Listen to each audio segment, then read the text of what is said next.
वेदों में ज्ञान विज्ञान की बहुत सारी बातें भरी पड़ी हैं। आज का विज्ञान जो खोज रहा है वह पहले ही खोजा जा चुका है। बस फर्क इतना है कि आज का विज्ञान जो खोज रहा है उसे वह अपना आविष्कार बता रहा है और उस पर किसी पश्चिमी देशों के वैज्ञानिक का लेबल लगा रहा है। हालांकि यह इतिहास सिद्ध है कि भारत का विज्ञान और धर्म अरब के रास्ते यूनान पहुंचा और यूनानियों ने इस ज्ञान के दम पर जो आविष्कार किए और जो सिद्धांत बनाए उससे आधुनिक विज्ञान को मदद मिली। और तमाम पश्चिमी आविष्कार तो ऐसे हैं जो पूर्ण रूप से भारतीय आविष्कारों से ही चोरी किए गए हैं। मित्रों, आज हम आपको भारत के उन 10 महान ऋषियों और उनके आविष्कारों के बारे में बताने वाले हैं जिनके आविष्कारों को पश्चिमी वैज्ञानिकों ने अपना आविष्कार बताया और इसको पेटेंट किया। नमस्कार, मेरा नाम है धीरेन्द्र और आप देख रहे हैं द साइंटिफिक हिंदू। सबसे पहले आते हैं और वह हैं परमाणु सिद्धांत के आविष्कारक। परमाणु बम के बारे में आज सभी जानते हैं यह कितना खतरनाक है, यह भी सभी जानते हैं। आधुनिक काल में इस बम के आविष्कारक हैं जे रॉबर्ट ओपेनहाइमर। हालांकि परमाणु सिद्धांत और अस्त्र के जनक जॉन डल्टन को माना जाता है, लेकिन उससे भी 2500 वर्ष पहले ऋषि कणाद ने वेदों में लिखे सूत्रों के आधार पर परमाणु सिद्धांत का प्रतिपादन किया था।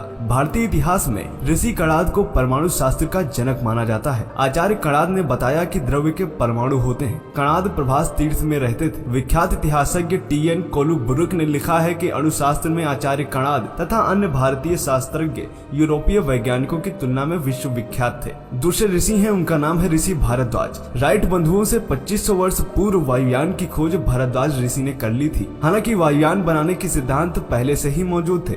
पुष्पक विमान का उल्लेख इस बात का प्रमाण है, लेकिन ऋषि भारद्वाज ने 600 ईसा पूर्व इस पर एक विस्तृत शास्त्र लिखा जिसे विमान शास्त्र के नाम से जाना जाता है। भारद्वाज के विमान शास्त्र में यात्री विमानों के अलावा लड़ाकू विमान और स्पेस शटल यान का भी उल्लेख मिलता है। उन्होंने एक ग्रह से दूसरे ग्रह पर उड़ान भरने वाले विमानों के संबंध में भी लिखा है। साथ ही उन्होंने वायुयान को अदृश्य कर देने की तकनीक का भी उल्लेख किया। तीसरे नंबर पर आते हैं और वह हैं बौधायन। बौधायन भारत के प्राचीन गणितज्ञ और शुल्ब सूत्र तथा स्रोत सूत्र के रचयिता हैं। पाइथागोरस के सिद्धांत से पूर्व ही बौधायन ने ज्यामिति के सूत्र रचे थे, लेकिन आज विश्व में यूनानी ज्यामिति शास्त्री पाइथागोरस और यूक्लिड के सिद्धांत ही पढ़ाए जाते हैं। दरअसल 800 ईसा पूर्व बौधायन ने रेखागणित ज्यामिति के महत्वपूर्ण नियमों की खोज की थी। उस समय भारत में रेखागणित ज्यामिति या त्रिकोणमिति को शुल्ब शास्त्र कहा जाता था। इसके आधार पर विविध प्रकार की यज्ञ वेदियां बनाई जाती थी। समकोण, समभुज, चौकोन बनाना, उस आकृति का उसके क्षेत्रफल के समान के वृत्त में परिवर्तन करना, इस प्रकार के अनेक कठिन प्रश्नों को बौधायन ने सुलझाया। अब आते हैं भास्कराचार्य पर। प्राचीन भारत के सुप्रसिद्ध गणितज्ञ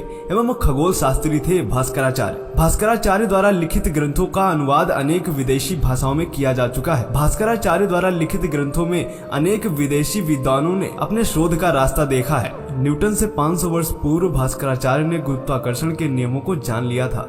इन्होंने अपने दूसरे ग्रंथ सिद्धांत शिरोमणि में भी इसका उल्लेख किया है। गुरुत्वाकर्षण के नियम के संबंध में उन्होंने लिखा है, पृथ्वी अपने आकाश का पदार्थ स्वशक्ति से अपनी ओर खींच लेती है। इस कारण आकाश का पदार्थ पृथ्वी पर गिरता है। इससे सिद्ध होता है कि पृथ्वी में गुरुत्वाकर्षण शक्ति है। भास्कराचार्य द्वारा ग्रंथ लीलावती में गणित और खगोल विज्ञान संबंधी विषयों पर प्रकाश डाला गया है। सन 1163 ईस्वी में उन्होंने कर्ण कुतूहल नामक ग्रंथ की रचना की। यह पहला लिखित प्रमाण था जबकि लोगों को गुरुत्वाकर्षण, चंद्र ग्रहण और सूर्य ग्रहण की सटीक जानकारी थी। अब आते हैं पतंजलि पर। योग सूत्र के रचनाकार पतंजलि काशी में ईसा पूर्व 2री शताब्दी में चर्चा में थे।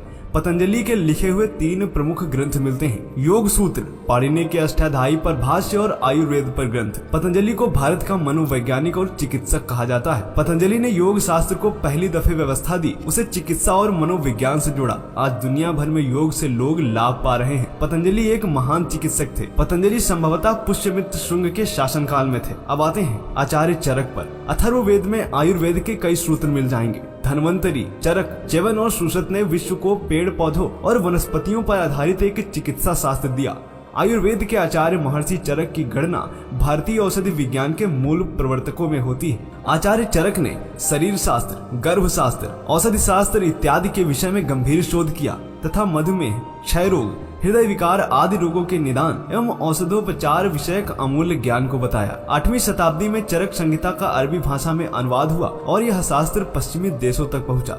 चरक के ग्रंथ की ख्याति विश्वव्यापी थी। अब आते हैं महर्षि सुश्रुत पर। महर्षि सुश्रुत सर्जरी के आविष्कारक माने जाते हैं। 2600 साल पहले उन्होंने अपने समय के स्वास्थ्य वैज्ञानिकों के साथ प्रसव, मोतियाबिंद, कृत्रिम अंग लगाना, पथरी का इलाज, प्लास्टिक सर्जरी जैसी कई जटिल शल्य चिकित्साओं के सिद्धांत प्रतिपादित किए। अब आते हैं नागार्जुन पर। नागार्जुन ने रसायन शास्त्र और धातु विज्ञान पर शोध कार्य किया। रसायन शास्त्री व धातु कर्मी होने के साथ साथ इन्होंने अपनी चिकित्सीय सूझबूझ से अनेक असाध्य रोगों की औषधियां तैयार की। नागार्जुन द्वारा विशेष रूप से सोना धातु एवं पारे पर किए गए उनके प्रयोग और शोध चर्चा में रहे हैं। उन्होंने पारे पर संपूर्ण अध्ययन कर सतत 12 वर्षों तक संशोधन किया। नागार्जुन पारे से सोना बनाने का फॉर्मूला जानते थे। पश्चिमी देशों में नागार्जुन के पश्चात जो भी प्रयोग हुए उनका मूलभूत आधार नागार्जुन के सिद्धांत के अनुसार ही रखा गया था। अब आते हैं पाणिनि पर। दुनिया का पहला व्याकरण पाणिनि ने लिखा। 500 ईसा पूर्व पाणिनि ने भाषा के शुद्ध प्रयोगों की सीमा का निर्धारण किया। इनका जन्म पंजाब के शालातुल में हुआ था, जो आधुनिक पेशावर के करीब तत्कालीन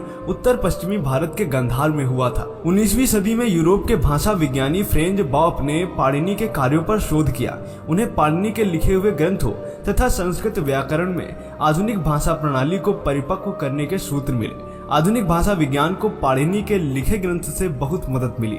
दुनिया के सभी भाषाओं के विकास में पाणिनि के ग्रंथ का योगदान है। अब आते हैं हमारे इस वीडियो के अंतिम ऋषि के बारे में, और वह हैं महर्षि अगस्त्य। महर्षि अगस्त्य एक वैदिक ऋषि थे। निश्चित ही बिजली का आविष्कार थॉमस एडिसन ने किया, लेकिन एडिसन अपनी किताब में लिखते हैं कि एक रात मैं संस्कृत का वाक्य पढ़ते पढ़ते सो गया। उस रात मुझे स्वप्न में संस्कृत के उस वचन का अर्थ और रहस्य समझ में आया जिससे मुझे मदद मिली। इनकी गणना सप्त ऋषियों में की जाती है। ऋषि अगस्त्य ने अगस्त्य संहिता नामक ग्रंथ की रचना की। अगस्त्य संहिता में विद्युत का उपयोग इलेक्ट्रोप्लेटिंग के लिए करने का भी विवरण मिलता है। उन्होंने बैटरी द्वारा तांबा या सोना या चांदी पर पॉलिश चढ़ाने की विधि निकाली, अतः अगस्त्य को बैटरी बोन भी कहते हैं। तो मित्रों, आपको यह वीडियो पसंद आया हो तो लाइक करें। ऐसे ही वीडियो और पाना चाहते हैं तो सब्सक्राइब करें द साइंटिफिक हिंदू को। जय हिंद, जय भारत, वंदे मातरम।